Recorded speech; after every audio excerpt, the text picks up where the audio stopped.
میں نے جو متعدد مواقع سے آیات مبارکہ آپ کو سنائی کہ ہر جگہ پر چوٹی کی چیز صبر ہے، آخری چیز جو بیان ہوتی ہے وہ صبر ہے۔ سورۃ العصر میں آخری بات وَتَوَاصَوْا بِالصَّبْرِ یا ایھا الذین آمنوا استعینوا بالصبر والصلاۃ، اے ایمان والو مدد حاصل کرو صبر سے اور نماز سے۔ ان اللہ مع الصابرین، اللہ تعالیٰ صبر کرنے والوں کے ساتھ ہے۔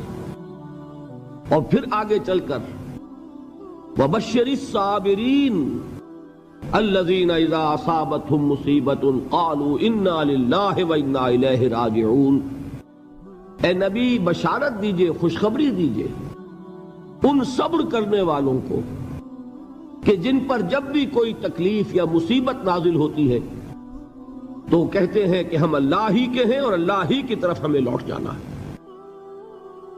صبر کا مفہوم ہے اپنے آپ کو تھامنا، روکنا، برداشت کرنا، تحمل کرنا، اور جو بھی اپنا ایک طے شدہ مقصد ہے کسی بھی مخالفت سے بددل ہوئے بغیر، کسی بھی تکلیف یا مصیبت سے ہراساں ہوئے بغیر اس کی طرف پیش قدمی کیے چلے جانا۔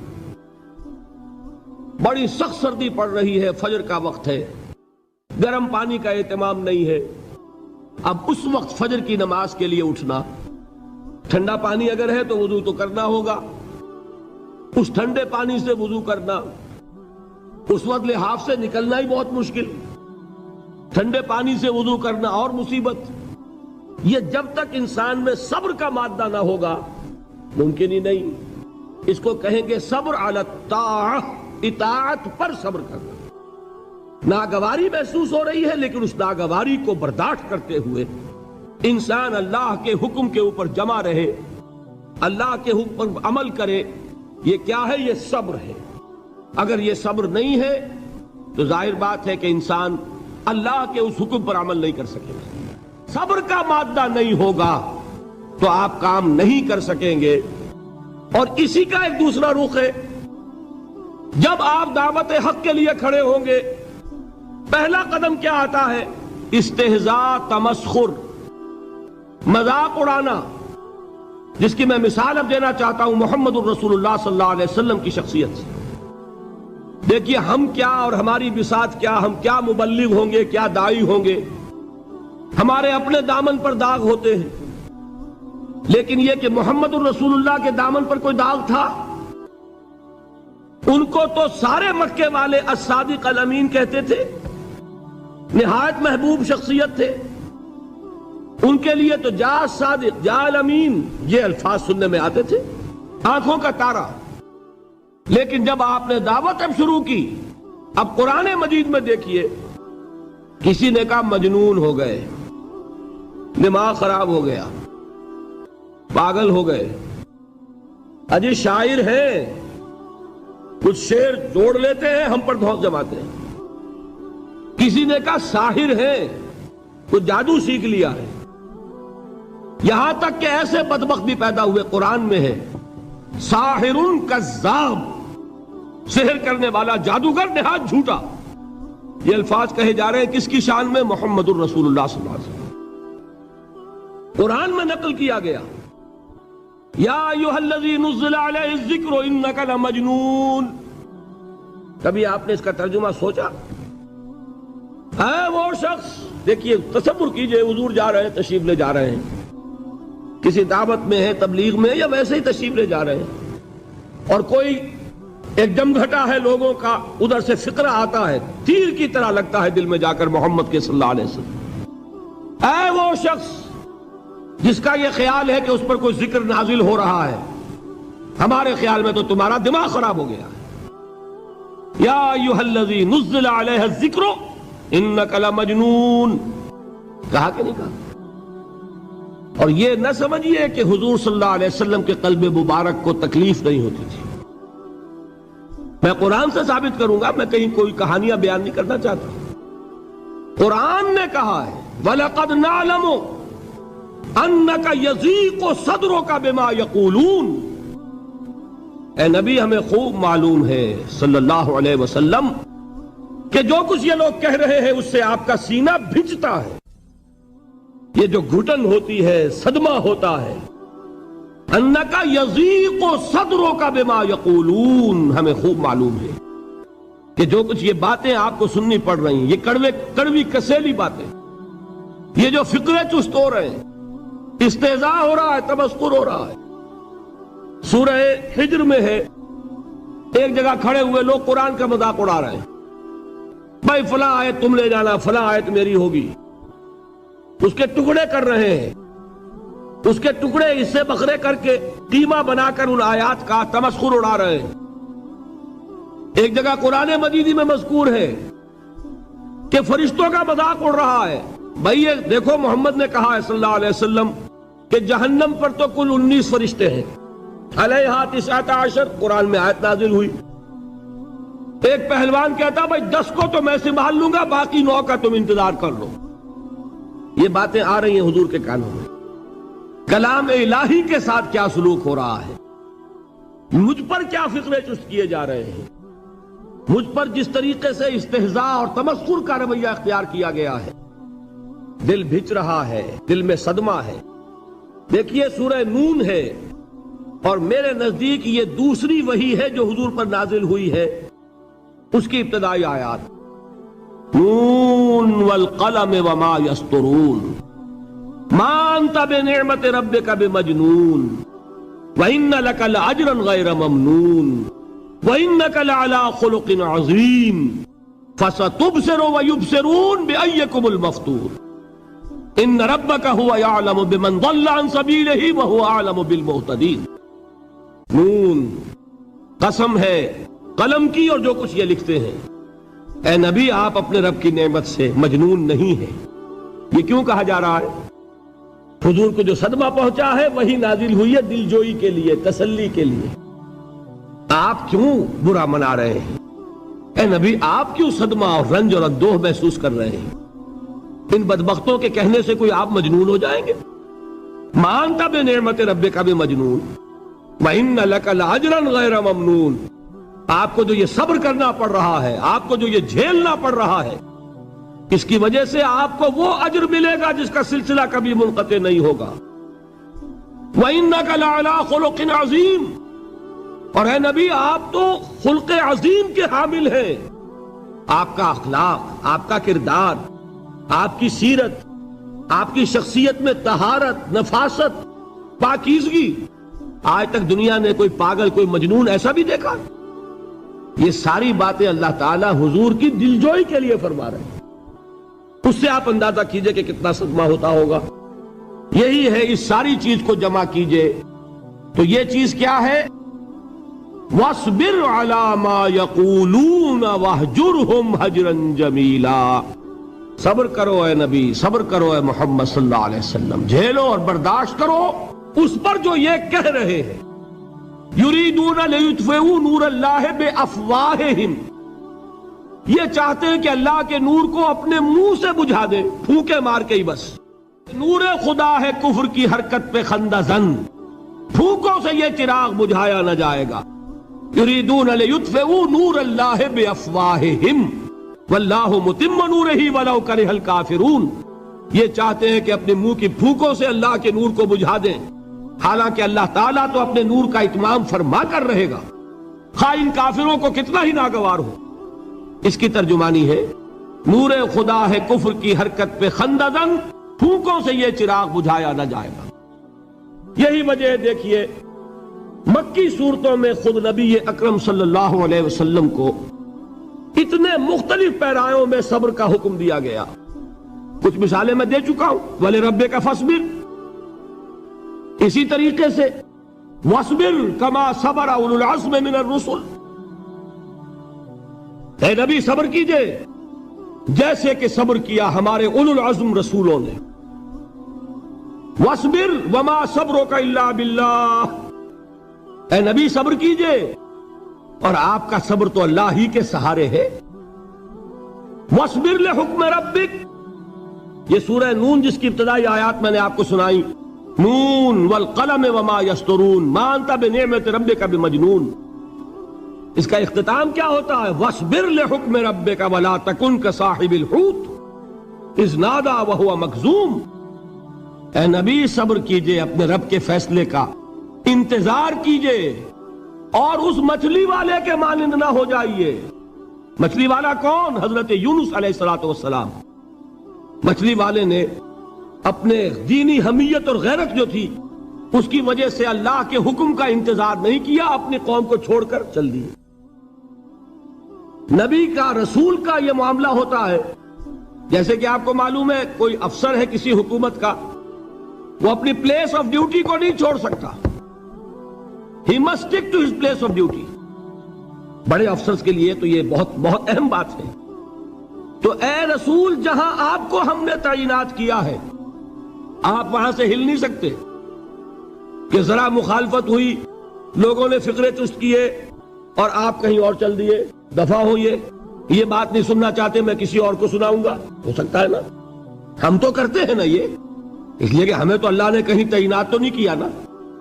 اگر ایک جگہ کے لوگ بات نہیں سنتے، چلو بھائی ہم کہیں اور جائیں گے، وہاں بات سنائیں گے. لیکن رسول کا معاملہ ہوتا ہے جو اس کی پلیس آف اپائنٹمنٹ ہے، he cannot leave his place without the express permission of اللہ سبحانہ وتعالی. آپ نے یہ سنا ہوگا، سیرت کی تقاریر میں پڑھا ہوگا کہ مدینے کی طرف ہجرت کی اجازت حضور نے تمام صحابہ کو دے دی. خود منتظر رہے جب تک کہ اللہ کی طرف سے اجازت نہیں آ گئی. حضرت ابوبکر پوچھتے رہتے تھے حضور اجازت آ گئی کہ نہیں؟ نہیں ابھی نہیں آئی. حضور اذن آ گیا؟ نہیں آیا. ابھی نہیں آیا. حبشہ کی طرف سب کو بھیج دیا، اجازت دے دی جو جانا چاہے چلا جائے. حضور کی صاحبزادی جو حضرت عثمان کے نکاح میں تھی وہ بھی ہجرت کر رہی ہے، لیکن حضور تو نہیں گئے. رسول نہیں چھوڑ سکتا اپنی جگہ کو. یہاں تک کہ تمام تقریباً صحابہ چلے گئے، حضور رہ گئے، حضرت ابوبکر رہ گئے، حضرت علی رہ گئے. اور حضرت ابوبکر پوچھ رہے ہیں بار بار اجازت آئی یا نہیں؟ نہیں ابھی نہیں آئی. حضرت عائشہ نے واقعہ بیان کیا کہ ایک روز اچانک دوپہر کے وقت ہم نے دیکھا کہ حضور نے اپنے پورے جسم کو ڈھانپا ہوا ہے، چہرے کو بھی کپڑے میں ڈھانکا ہوا ہے اور تشریف لا رہے ہیں. یہ اس میں تعجب کی بات یہ کہ عرب میں آج بھی آپ کو معلوم ہے کہ یہ چیز جو ہے ان کی روایات کے خلاف ہے کہ دوپہر کے وقت کوئی کسی سے ملنے جائے. یہ وقت جو ہے قیلولے کا ہے، آرام کا ہے. تو این ٹھیک دوپہر کے وقت تشریف لائے حضور.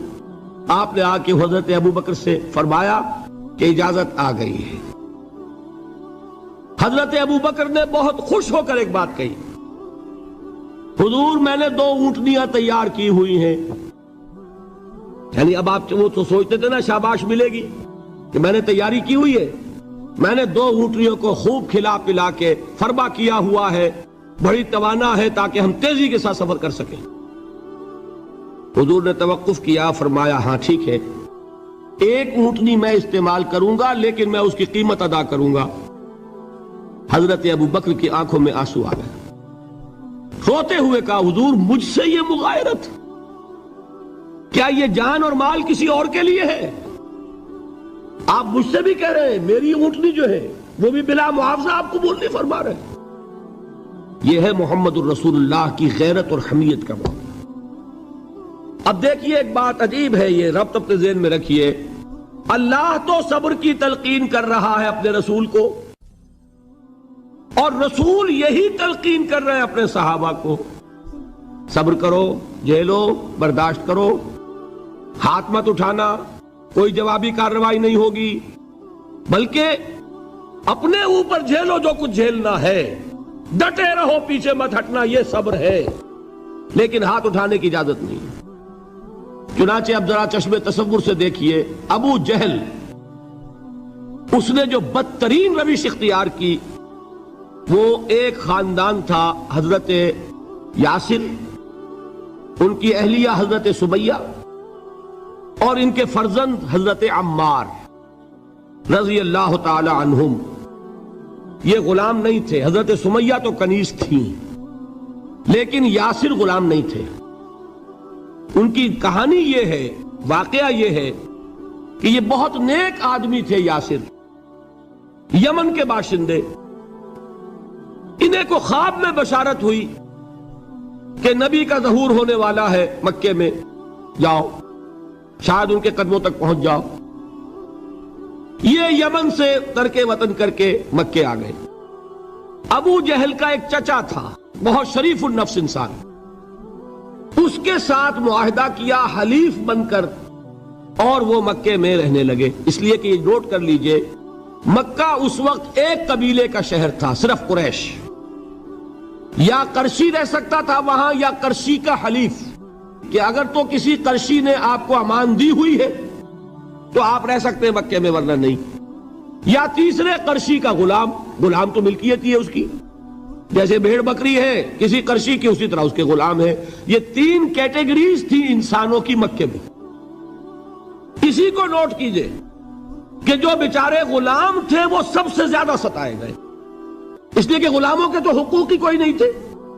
بلال غلام تھے، ابو فقی غلام تھے، زنیرہ ایک کنیز تھی، ان کو جو ماریں پڑی ہیں اس کا آپ کو معلوم ہے۔ حضرت بلال کے ساتھ جو کچھ امیہ ابن خلف نے کیا، کہ جس طریقے سے کہ حیوانوں کی لاشیں جو ہے کھینچ کر گھسیٹ کر لے جائی جاتی ہیں، ان کی گردن میں رسی ڈال کر گھسیٹتے، اسی طریقے سے حضرت بلال کے گردن میں رسی ڈال کر ٹھیک دوپہر کے وقت مکے کی سنگلاخ گلیوں کے اندر گھسیٹا جاتا تھا۔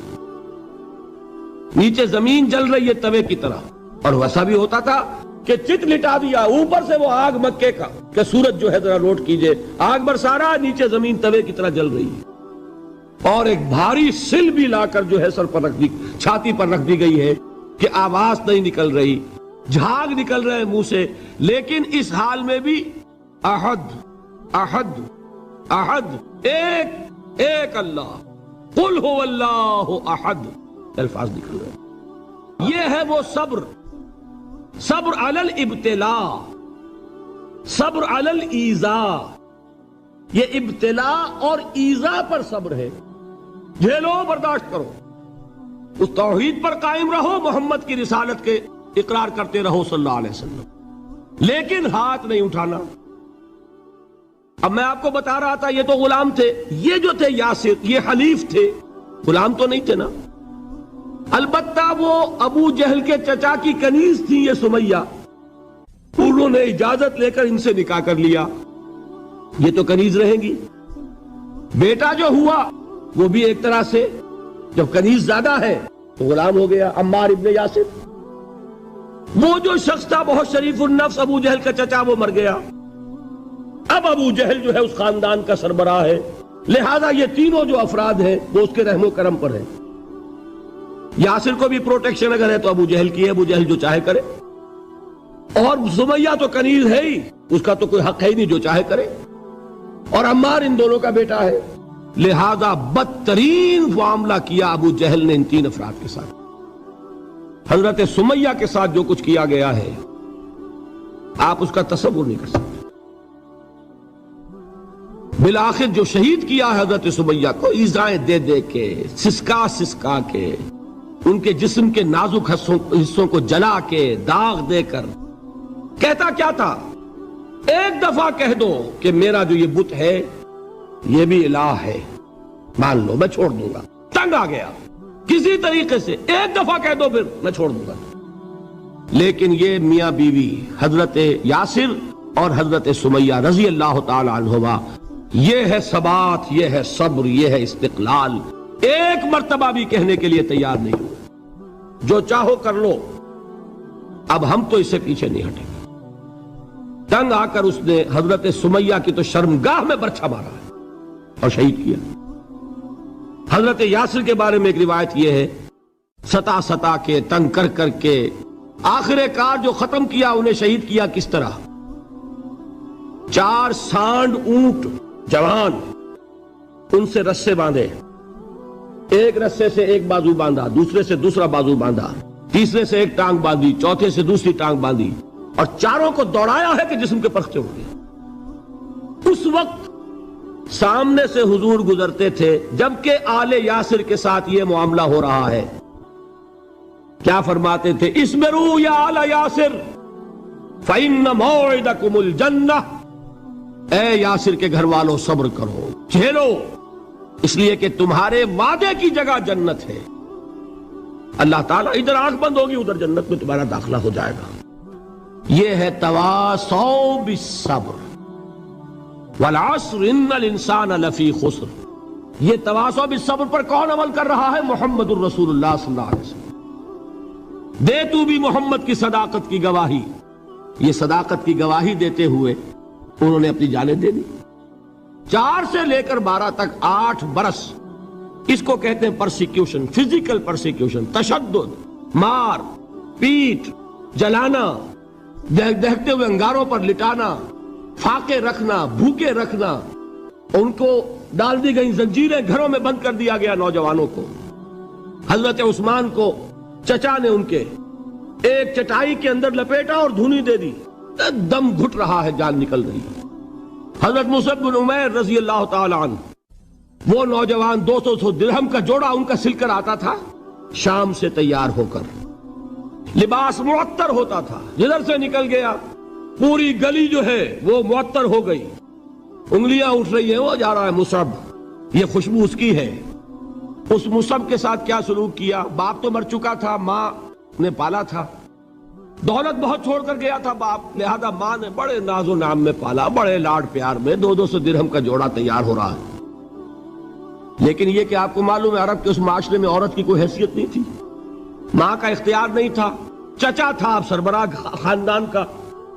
چچا نے کہا مصعب اگر تم نے اپنے باپ کا دین چھوڑ دیا ہے تو باپ کی دولت پر بھی تمہارا کوئی حق نہیں ہے، نکل جاؤ گھر سے. اس نے یہ سوچا تھا کہ مصعب کے ہوش ٹھکانے آ جائیں گے، دن میں تارے نظر آ جائیں گے، ناز و نام میں پلا ہوا گھر سے نکل کے جائے گا کہاں؟ یہ سارا نشہ جو ہے توحید کا یہ حیران ہو جائے گا. حضرت مصعب کا جواب بالکل برعکس تھا. اچھا ٹھیک ہے چچا جان، میں گھر چھوڑتا ہوں.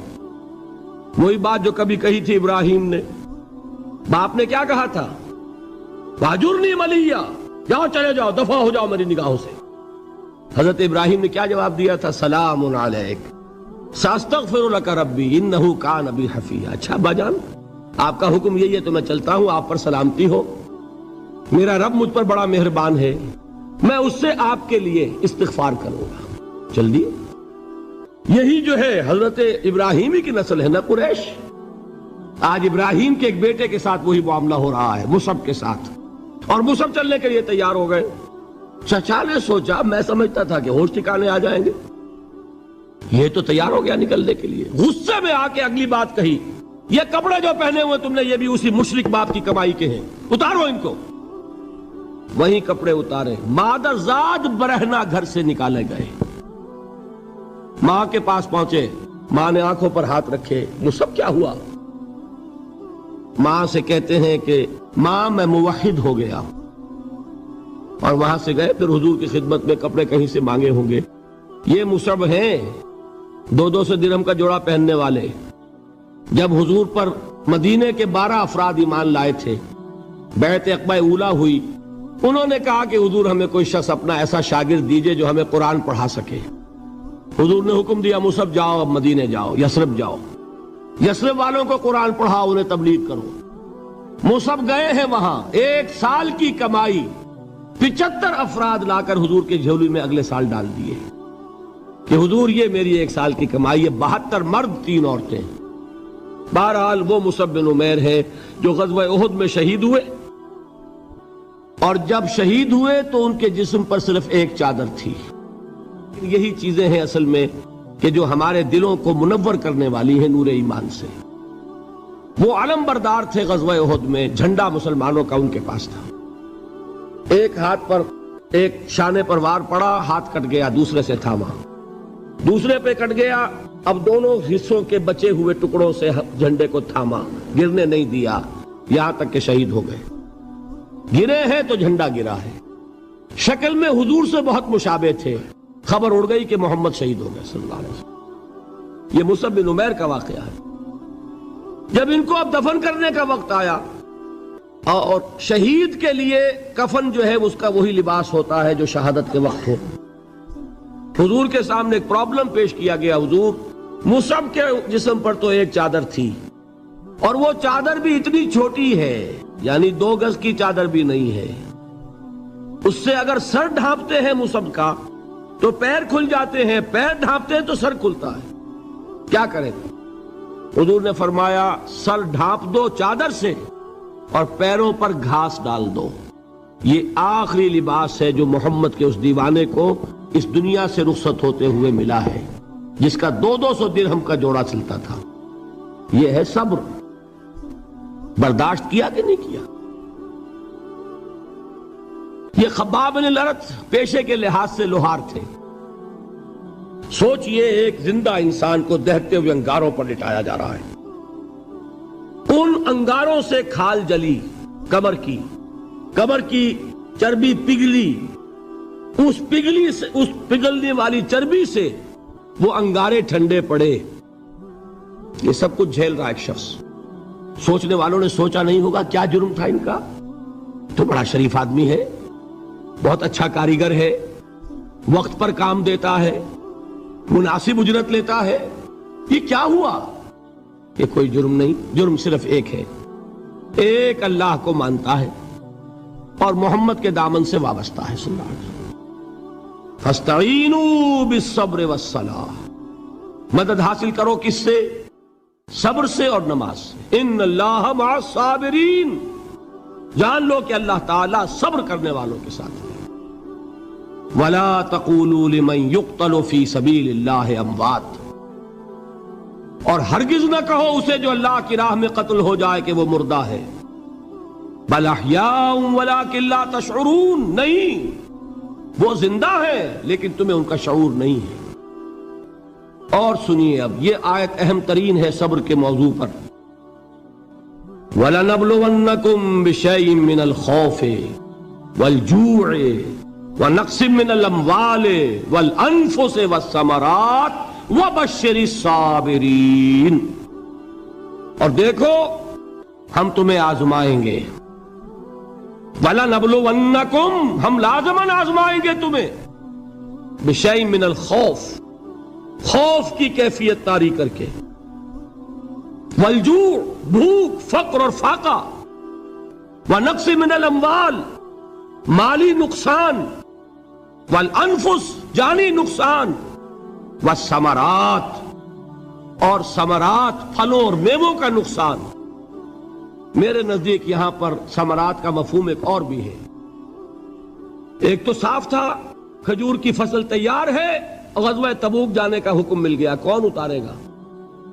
اور کھجور وقت پر اتری نہیں، برباد ہو جائے گی۔ یہ ہو رہا ہے نا میووں کا نقصان۔ اور میرے نزدیک یہاں یہ بھی ہے، بسا اوقات بہت سی محنتوں کا نتیجہ انسان دیکھتا ہے کہ ضائع چلا گیا، میں نے 10 سال محنت کی، حاصل کوئی نہیں نکلا۔ یہ ثمرات کیا ہیں؟ محنتیں، محنتوں کے ثمرات کا ضیاع۔ کوشش آپ نے کی، قسمت کی خوبی دیکھیے، ٹوٹی کہاں کمن، 2-4 ہاتھ جب کے لبے بام رہ گئے۔ Be prepared. ایک شاعر کے یہ اشعار ہیں، یہ فصل امیدوں کی ہمدم، اس بار بھی غارت جائے گی، سب محنت صبحوں شاموں کی اب کے بھی اکارت جائے گی۔ میرے نزدیک یہ ثمرات کا جو لفظ یہاں آیا ہے، وَنَقْصٍ مِّنَ الْأَمْوَالِ وَالْأَنفُسِ وَالثَّمَرَاتِ، سب محنت صبحوں شاموں کی اب کے بھی اکارت جائے گی۔ دھرتی کے کونوں کھدروں میں پھر اپنے لہو کی کھاد بھرو، پھر مٹی سینچو اشکوں سے، پھر اگلی رت کی فکر کرو، پھر اگلی رت کی فکر کرو، جب پھر ایک بار اجڑنا ہے۔ ایک فصل پکی تو بھر پایا، تب تک تو یہی کچھ کرنا ہے۔ ایک مقصد ہے سامنے، انقلاب برپا کرنا ہے۔ ایک کوشش ناکام ہو جائے کوئی پرواہ نہیں، نیکسٹ، پھر تیار رہو ناکامی کے لیے۔ ایسا نہ ہو جو انگریزی میں کہتے ہیں hope for the best but be prepared for the worst. ایسا نہ ہو کہ دوسری مرتبہ ناکام ہو کے بددل ہو جاؤ، تمہاری ہمتیں جواب دے جائیں، نہیں، پہلے سے تیار رہو کہ دوسری مرتبہ بھی ناکامی آئے تو آئے، لیکن جب تک کہ کامیابی حاصل نہیں ہوتی ہمیں یہ کام کیے چلے جانا ہے۔ دیکھیے سیرت میں آیا کہ نہیں یہ واقعہ؟ بدر میں مسلمانوں کو فتح ہوئی تو احد میں زک پہنچی کہ نہیں؟ 70 صحابہ شہید ہوئے کہ نہیں؟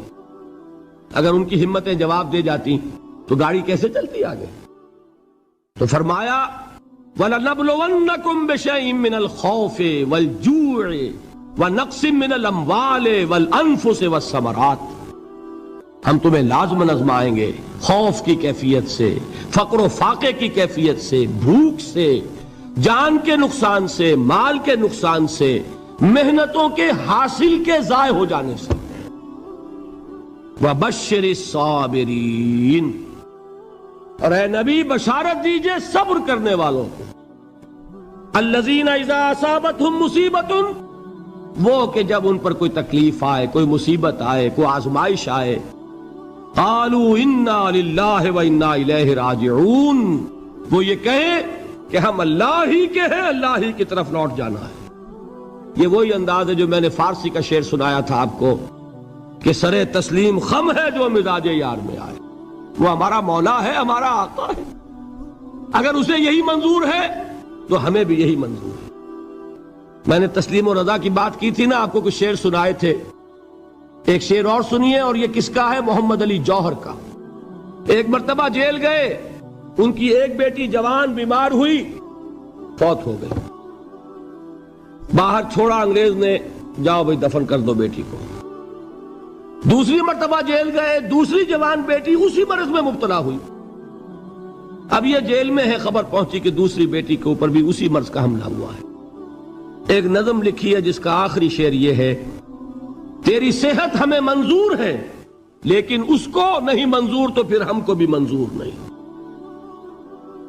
یہ ہے، جب تک یہ کیفیت نہ ہو اس میدان میں آدمی ثابت قدم نہیں رہ سکتا کہ میرے رب کو اگر یہ منظور ہے تو یہی مجھے منظور ہے، اور تیری صحت ہمیں چاہیے تو ضرور، لیکن ہمارے رب کو منظور نہیں تو ہمیں بھی منظور۔ راضی برضائے رب۔ وَبَشِّرِ الصَّابِرِينَ الَّذِينَ إِذَا أَصَابَتْهُمْ مُصِيبَةٌ قَالُوا إِنَّا لِلَّهِ وَإِنَّا إِلَيْهِ رَاجِعُونَ۔ نہ شود نصیب دشمن کے شود ہلاک تیغت، سر دوستہ سلامت کے تو خنجر آزمائی۔ اولئک علیہم صلوات من ربہم ورحمہ، یہی ہیں وہ لوگ جن پر ان کے رب کی طرف سے عنایتیں ہیں اور رحمتیں ہیں۔ وَأُولَئِكَ هُمُ الْمُهْتَدُونَ، اور یہی ہیں وہ لوگ جو کامیاب ہونے والے ہیں، ہدایت پانے والے، ہدایت یافتہ۔ وَالصَّابِرِينَ فِي الْبَأْسَاءِ وَالضَّرَّاءِ وَحِينَ الْبَأْسِ، اور صبر کرنے والے، اصل نیکی ان کی ہے، جسمانی تکلیفوں میں صبر کرنے والے، فقر اور فاقے میں صبر کرنے والے، اور جنگ کے وقت صبر کرنے والے۔ اولئک الذین صدقوا واولئک هم المتقون، یہ ہیں وہ لوگ جو صبر کرنے والے ہیں، یہ ہیں جو سچے ہیں، جو اپنے دعوے میں نیکی کے اور ایمان کے صادق ہیں، اور یہی وہ لوگ ہیں جو متقی ہیں۔ اللہ تعالیٰ نے کیسے کیسے مسلمانوں سے کہا، مسلمانوں تمہیں زک پہنچی ہے تو انہیں بھی تو پہنچی تھی، ان کے 70 نہیں مارے گئے تھے بدر میں، ان کے حوصلے جو ہیں وہ تو پست نہیں ہوئے، وہ اگلے سال آ گئے تم پر چڑھائی کر کے، تم کیوں اتنا برا مان رہے ہو؟ تمہارے دل اتنے زخمی کیوں ہو گئے؟ تمہیں تکلیف پہنچتی ہے تو انہیں بھی پہنچتی ہے۔ اپنی غیرت جو ہے ہمیں ذرا اس کا جائزہ لینا چاہیے۔ لوگ باطل نظریات کے لیے کتنی قربانیاں دے رہے ہیں، لوگ باطل چیزوں کے فروغ کے لیے کتنی محنتیں کر رہے ہیں۔ جیسا کہ میں نے ابھی کہا تھا، اسی غیرت کو چیلنج کرنے کے لیے، ذرا آپ کی حمیت دینی کو جوش دلانے کے لیے، قادیانی نوجوان کتنی تعداد میں اپنے آپ کو دین کے لیے وقف کرتا ہے، اور آپ کتنے نوجوان ہیں جو اپنے آپ کو دین کے لیے وقف کر دیں، اور ہوں وہ کھاتے پیتے گھرانوں کے لوگ۔ یہ نہیں ہے کہ اگر کوئی اور کام نہیں کر سکتا تو پھر یہ ہے کہ وہ دین کے کام میں لگ جائے۔ باصلاحیت لوگ، کھاتے پیتے لوگ، ذہنی استعداد رکھنے والے لوگ، اونچے گھرانوں کے لوگ، وہ وقف کریں اپنے آپ کو دین کے لیے۔ اس کے بغیر کیسے بہار آ جائے گی، کیسے رونق آ جائے گی؟ تو دنیا میں باطل نظریات والے جو ہیں، یہ بات کہی گئی ہے، مسلمانوں تم اگر توحید کے لیے لڑ رہے ہو، دیکھتے نہیں ابو جہل کو، اس نے گردن کٹوائی ہے شرک کے لیے، شرک کے لیے گردن کٹوائے، اور تم توحید کے لیے گردن کٹوانے کو تیار نہ ہو۔ اس نے گردن کٹوائی کہ نہیں کٹوائی؟ اور کس طرح کٹوائی ہے؟ کیونکہ بڑا متکبر قسم کا، فرعون قسم کا شخص تھا، جب گردن کاٹنے لگے تو کہتا ہے ذرا نیچے سے کاٹنا، تاکہ جب تم نیزے کے اوپر چڑھاؤ میری میرے سر کو تو اونچا نظر آئے معلوم ہو سردار کا سر ہے. وہ بدبخت مرتے ہوئے بھی جو اس کی یہ کیفیت تھی نا اس کو ذہن میں رکھیے. تو یہ اس لوگوں نے قربانیاں دی، جانیں دی. تو فرمایا اگر تم ان سے زیادہ قربانی نہیں دو گے، جو نوٹ کر لیجئے اس کو، مجرد اگر حق کو غالب کرنا اللہ کے ذمے ہو تو آنے واحد میں غالب کر دے گا، تمہیں تکلیف ہی دینے کی ضرورت نہیں. سمجھ رہے؟ کیا اللہ کے مقابلے میں کوئی باطل کی طاقت ٹھہر سکتی ہے؟ یہ تمہارے ایمان کا امتحان ہے، یہ تمہارے خلوص کی آزمائش ہے، یہ تمہارے امتحان کا ثبوت درکار ہے کہ اللہ تعالیٰ دیکھنا چاہتا ہے تم اس کے لیے اپنی جانیں قربان کرنے کو تیار ہو کہ نہیں، تم اس کے لیے تن من دھن لگانے کو تیار ہو کہ نہیں. اور یہ جان لو کہ اگر کفار اور مشرکین اور ملحدین اور باطل نظریات والے وہ جو کچھ قربانیاں اپنے باطل نظریات کے لیے دے رہے ہیں ان سے زیادہ اگر تم نہیں دو گے تو حق غالب نہیں ہوگا. انہوں نے جو صبر کیا ہے اپنے باطل نظریات پر، اگر تم اس سے زیادہ صبر کا ثبوت نہیں دو گے اپنے اس حق پر تو حق غالب نہیں ہوگا. اس لیے فرمایا یا ایھا الذین آمنوا اصبروا وصابروا. نہ صرف یہ کہ صبر کرو بلکہ صبر میں اپنے دشمنوں سے آگے نکلو، ان کے صبر سے بڑھ کر صبر کرو. ورابطوا، مرابطہ کہتے ہیں چوکس رہنا، ہوشیار، پہرا دو. ایسا نہ ہو کہ دشمن جو ہے غفلت میں تمہارے اوپر کوئی حملہ جو ہے کر بیٹھے. واتقوا اللہ، اور اللہ کا تقوی اختیار کرو، لعلکم تفلحون، تاکہ تم فلاح پاؤ. یہ ہے حضرات تواصوا بالصبر. میں نے عرض کیا تھا ہر جگہ پر آپ کو چوٹی کی بات صبر ملے گا. آیت الکرسی، آیت البر جو میں نے آپ کو سنائی آخر میں والصابرین فی الباساء والضراء وحین الباس. حامیم السجدہ وما یلقاها الا الذین صبروا وما یلقاها الا ذو حظ عظیم.